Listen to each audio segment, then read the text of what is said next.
We continue to make progress here at Frank's place. There's the lift. You watched us assemble.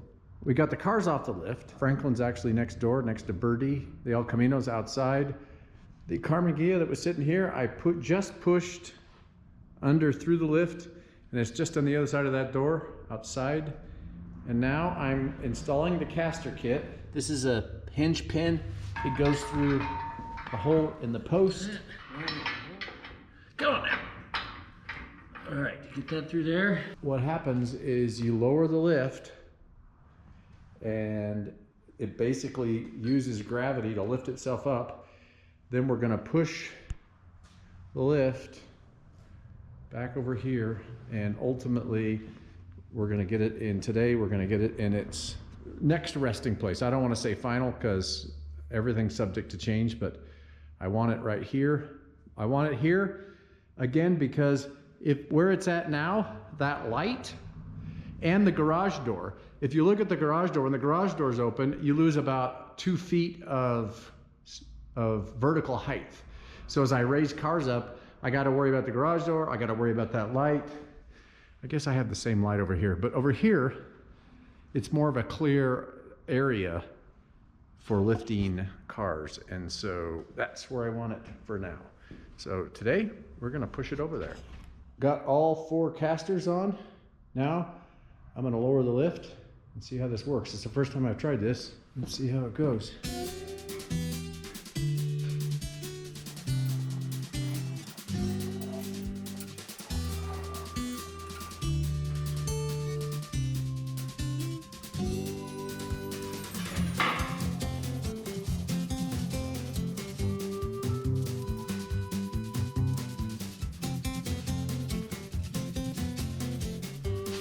As you can see, it lifted it up off the 4 posts.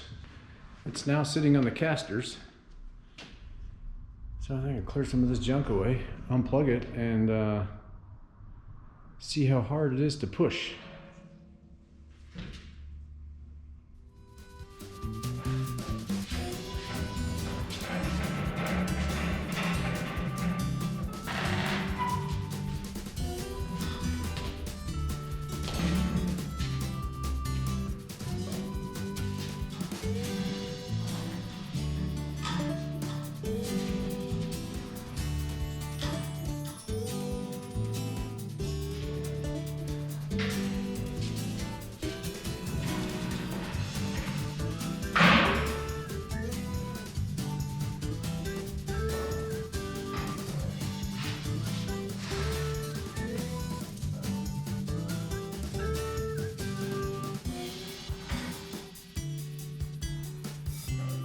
Well, as you saw, one-man job.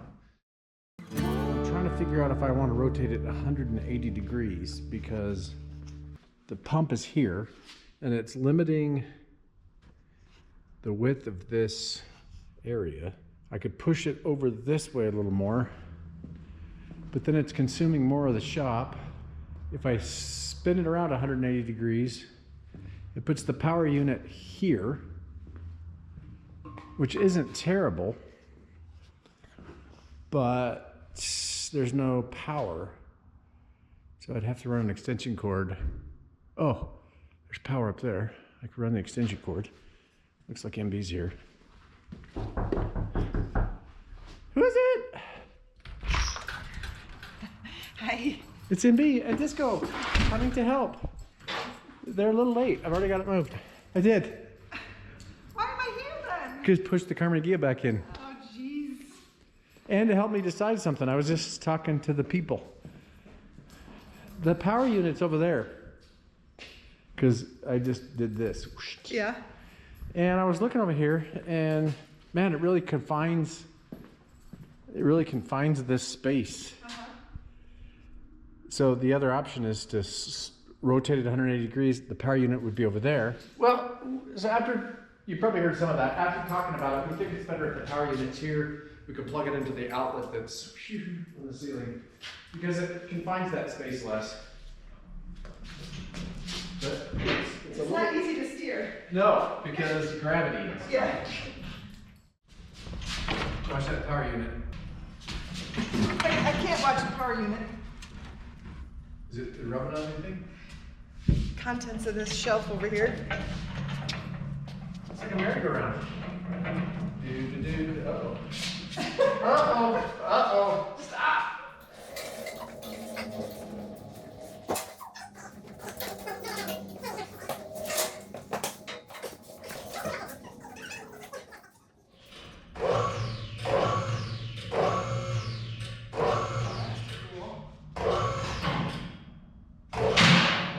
This thing is not sitting flat.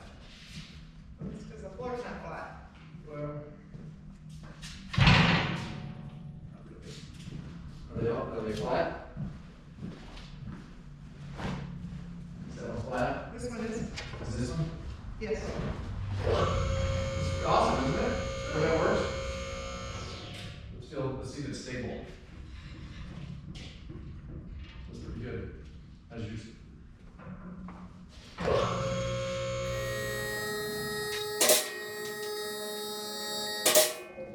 Now I take the casters off.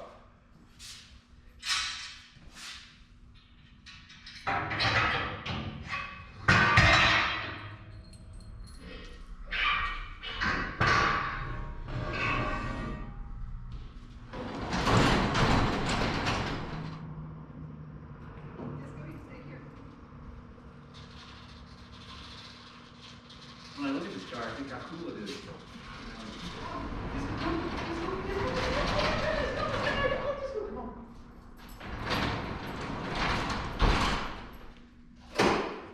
Well, I think we're gonna call it a day. It's getting late, it's dinner time. We got other stuff we gotta get done today. But let's review really quickly. We got the lift moved. We got the Carnegie parked over there temporarily. We got the El Camino back in here, parked here, so it's not in the crappy weather. Franklin is parked over by Birdie in the other part of the shop, but the lift is here. This is where I'm gonna have it for a while. I think this is the right spot. If you look at the ceiling, this is a place that is the most out of the way and maximizes the height. There's no garage door open. There's no garage door, we're out of the way of the furnace. It's just this light over here. I think we can work around that. So we got the carpet rolled out underneath the lift, where we got some stuff to do to reconfigure the rest of this carpet and get it rolled out and sort of clean up a few things. And then we're gonna call phase 1 of Frank's place done, because I gotta get working on the van. Luna is calling. Yes. So I'm running out of time, honestly, because by the second week of June, we gotta hit the road in Luna, and oh God, do I have a lot to do. Let's not talk about it. So Let's the just carpeting, ignore you it. may think it's odd to have this carpeting on the floor. Yeah. And it was on the floor when we bought Frank's place, and we thought it was strange at first, but we've become accustomed to it for a couple of reasons. Acoustics, and it protects the cement. So until we can protect the cement in another way, until we want to afford that, we're going to continue using this carpeting that was here. And, I mean, who doesn't want carpeting? Okay, that's it for now. Over and out. Now that I've got the other half of the shop in a more or less acceptable place for me to start working on the van, today is the day. I gotta get the van from over there to over there where the lift is. And so, yeah, now I'm gonna shuffle cars.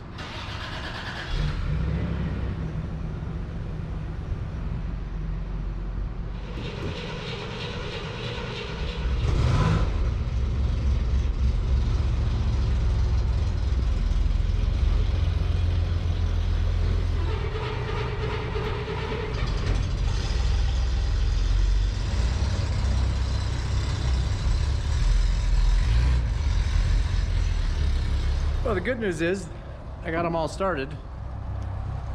The bad news is Luna has a serious gasoline leak. Looks like the fuel pump is just leaking. You can see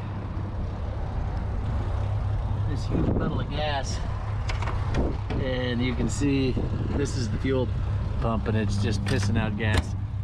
so it's a good thing I'm got it working on it.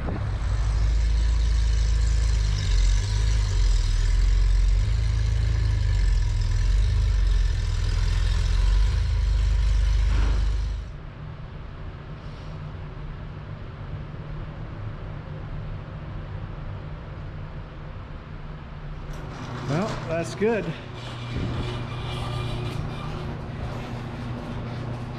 The hard work begins now. But now I need to move these cars back in here.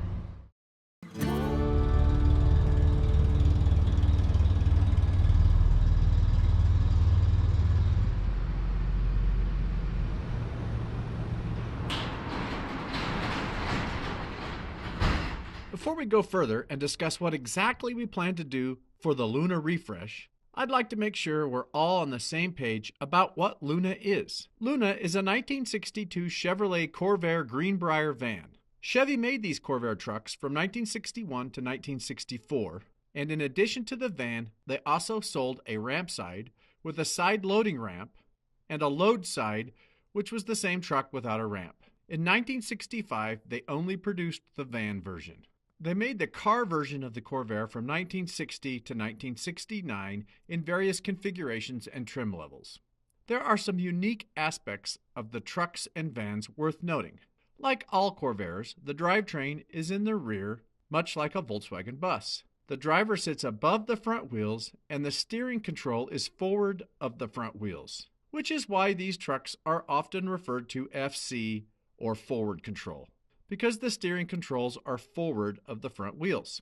They are also sometimes referred to as Corvair 95s because the trucks had a 95-inch wheelbase. Now let's take a closer look at the drivetrain, which consists of a flat 6 air-cooled engine, a transmission, and a differential. The rear suspension includes a structural crossmember, which is fixed to the van's unibody, and a lower A-arm or control arm and coil springs. The drive axle comes out of the differential and through the control arms to the rear wheels.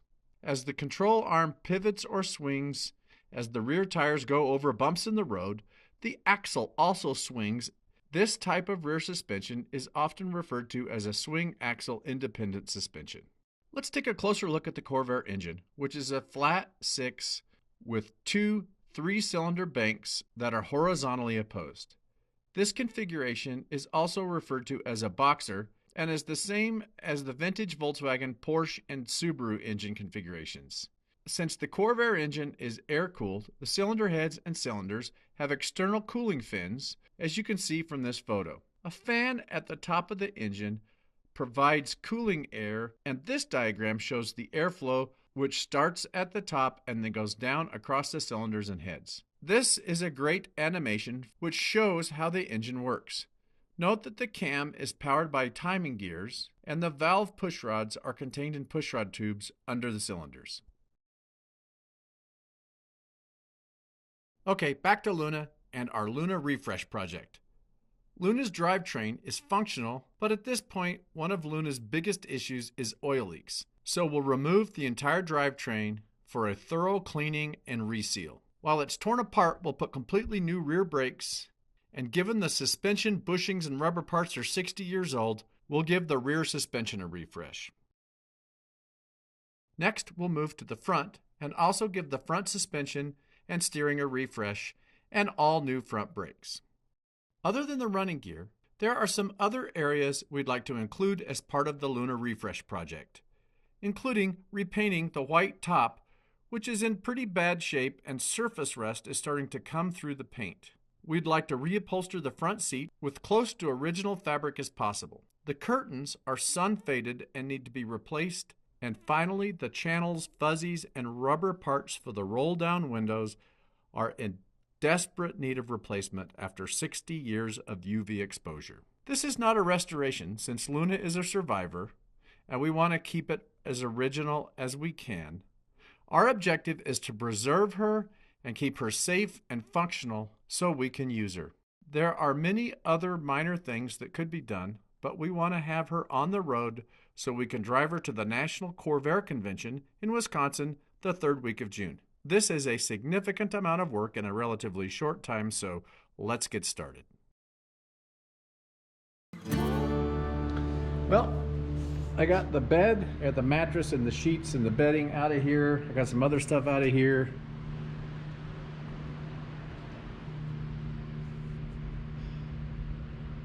This is part of the bed platform. and it folds up, and you got to take this panel. I took these screws out. Got to take this panel loose. That's the engine cover. And there's also a little door that you can get to the engine, but I got to take this out because I got to take a bunch of stuff off before I can pull the motor. So I'll do the stuff from the top first, then I'll jack it up and do the stuff from the bottom.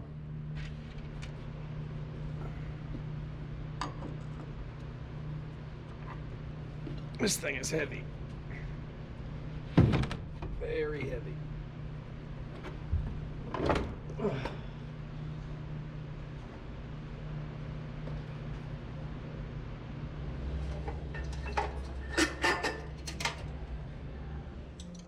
Okay, now I'm taking the wires from the generator loose.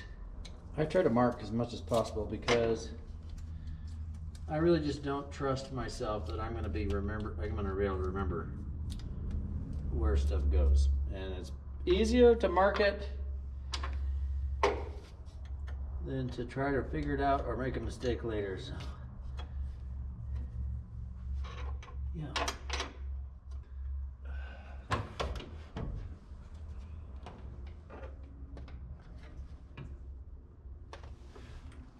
On a Corvair, because it's air cooled, there's all of this shrouding and air control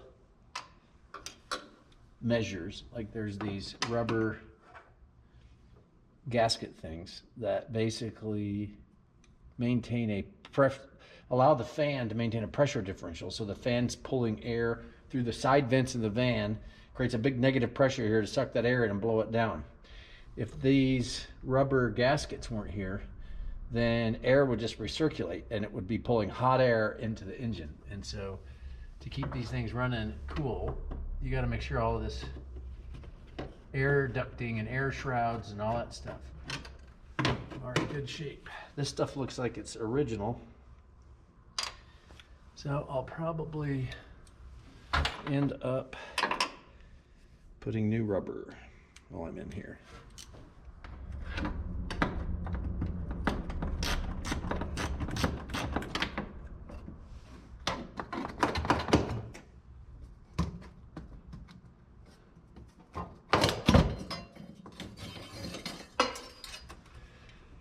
I've got a majority of the things, wires, cables, whatever, disconnected on the top.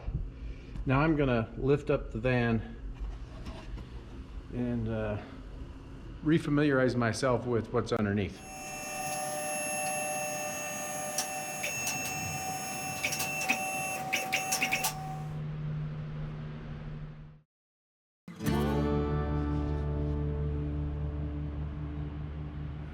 Here's the normal leak places. This is the valve cover, and this is pretty dry. I don't see a lot leaking on that valve cover. There's a little bit leaking on this one. So this valve cover is leaking. Yeah, that valve cover is leaking. These are the push rod tubes, and that's where the push rods are. They run up against the cam on the inside, and then they run out here to the head and, you know, actuate the rockers. So there's on the ends of these push rod tubes on either end are O-rings, and those typically leak. You can see this clean spot here. We're getting some leak. Getting some leak there.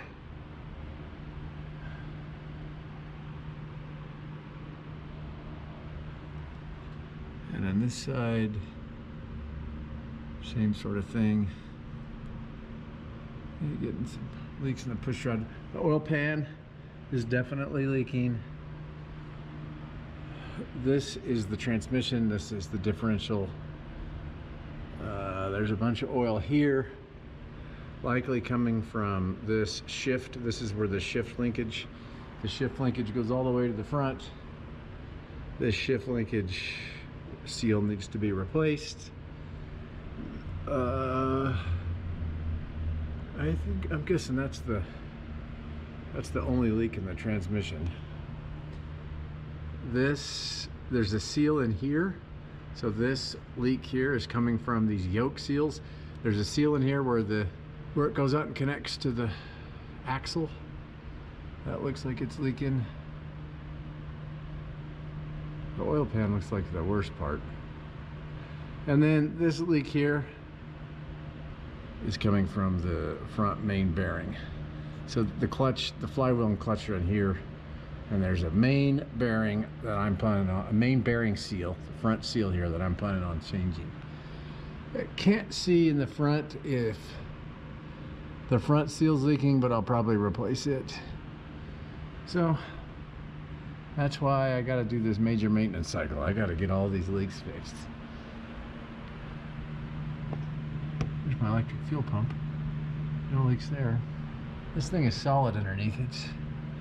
It was undercoated when it was new, and it's really done its job keeping the rust down. These things are usually a lot rustier. See these bushings? I'm putting all new bushings in here. These bushings are all getting replaced. All right, I better get busy. I'm gonna start by taking the exhaust out. Undo these and drop the muffler. Yep, I'm gonna get busy.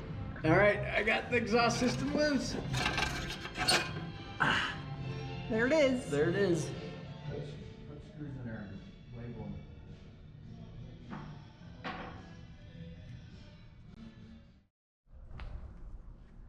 Hi.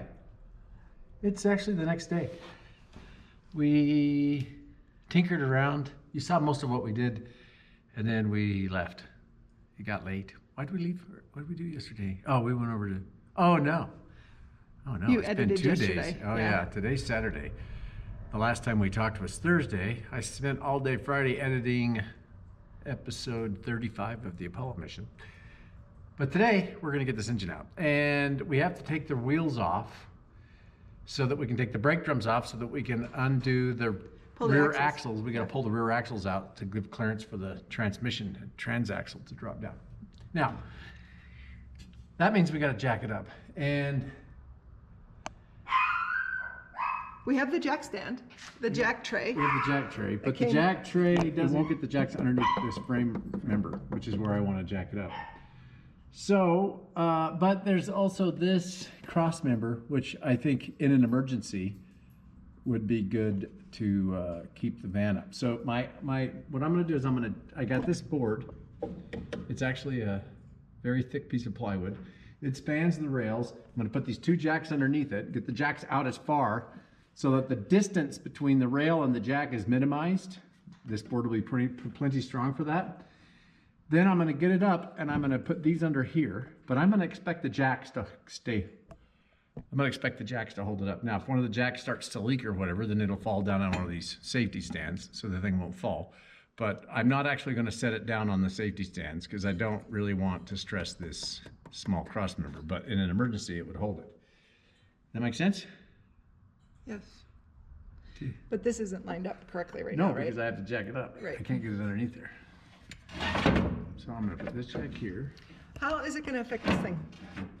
You're going to squish this, What is this? the exhaust pipe for the gas heater. Am I? Oh. Well, I don't want to do that. I'll have to move it back. Tell me when I'm not in danger of doing that.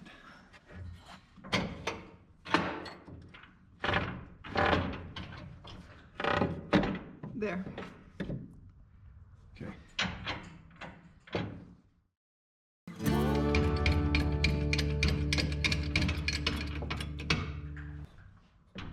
And you're going to want to watch the end of that. Yeah. It's already in a place. There we I go. just want it. That's actually good though. Keep it, hold it out of the way. Okay, now. Okay, I want you to pump up again. You did move this exhaust pipe. Okay, second.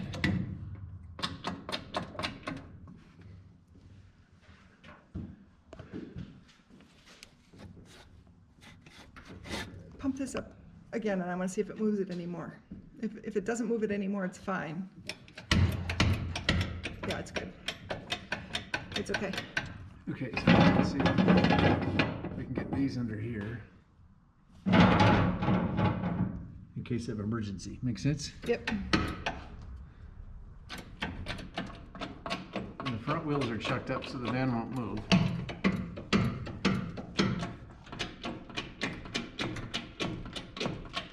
Should we chuck both front wheels? Not a bad idea. Let's do that now. For some reason, jacking the van up while it's on the lift makes me very nervous. He's not nervous at all about it. Nope. The lift comes with the jack tray. It's intended to be used this way, but it still makes me very nervous. You're a nervous Nelly, though. I am a nervous Nelly. We chucked. This is all the wheel chucks I have.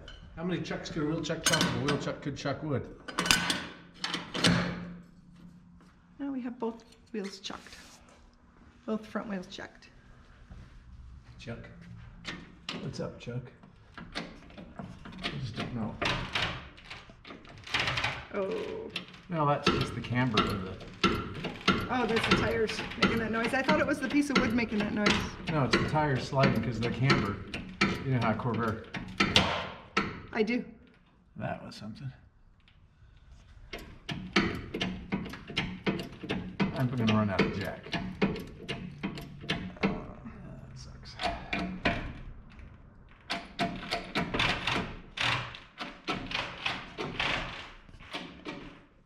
don't like this. I don't like this one bit. Yeah. You know what? I'm pretty sure I'm gonna have to lower it. I just don't think I'm gonna have a jack on this side. So, obviously, I don't want those to go up. Okay, I gotta lower it. What's your alternative then? I just gotta unscrew like I did this side. Oh, okay.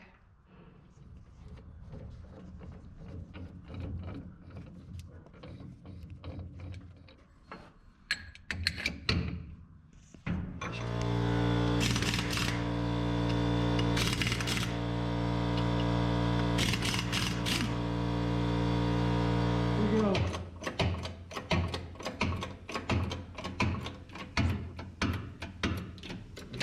This makes me so uncomfortable. What happened? The door closed. Oh. That door closed.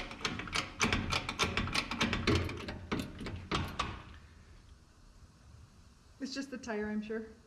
Oh, I don't know. What are you looking at? The wood. A little concerned about my piece of wood.